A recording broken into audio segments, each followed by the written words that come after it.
I'm representing my scholastic graphic novel series, Leon the Extraordinary. So Leon's a story of a kid who lives in a world where superheroes are real. They're so common, the worst thing you could be is ordinary. So Leon doesn't have superpowers, but he goes to school trying to save his friends and dress up like one. He doesn't really get all the props you would think. He's kind of a weirdo, like a lot of us, but his heart is in the right place and he just wants to make a difference.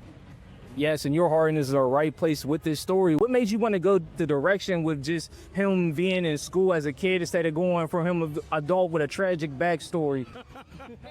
I'm glad you asked that. You know, when I was a kid, all the great characters that have been developed over the past 30 years, really, like Miles Morales, wasn't around yet. So I grew up, I'm a dyed-in-the-wool Peter Parker Spider-Man guy, and I always liked that stuff, but I always felt like there was something missing. How come there's not like a kid version of this, and not necessarily like a kid superhero like Robin? I felt like there was still a niche missing.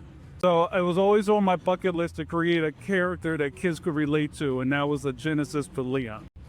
Yes, and I love that. And every superhero has some unique superpower or something unique about them. What's unique about Leon? Leon uses his common sense. That's a superpower.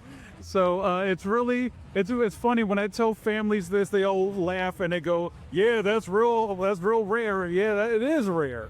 So, but it's something that we all tell our kids about using common sense. You know the difference between right or wrong, but do you apply it?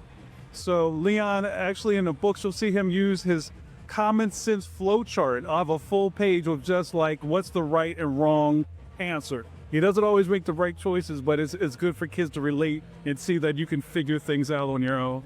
You have a common sense flow chart. Can I have that printed out so I can give it to my daughter's entire school? Because my God,